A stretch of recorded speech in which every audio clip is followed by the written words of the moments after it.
So I'm changing the oil on a Kubota Z482 engine on my little diesel rat bike, and I've observed something that's probably explained why I've blown 2 previous engines up, in that I check the oil regularly and yet I've lost 2 engines for oil starvation. And what it is, I've just drained the oil out. I'm in the process of filling it.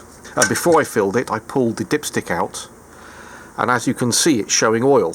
When I pulled this out a moment ago, it was a good a good 1/4 inch higher, which is above, I'm running out of hands to point at the 2 notches, which is above the lower limit notch. So I'll wipe that off on some tissue just to double prove it. So that's a clean dipstick.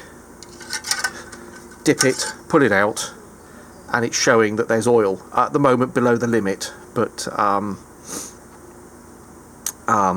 as I said earlier, when I first did this, before I got the camera to video it, that oil level was above the minimum limit, which many of us would say, oh well, I'll change that or sort it out at the weekend rather than as today. So the warning here is, don't trust your Kubota dipstick sorry, the automotive version. I think the industrial version, it goes in differently. Don't trust it when it's below halfway, I would imagine. I know you should keep your oil at the high limit, but many of us don't, and this is a reminder that the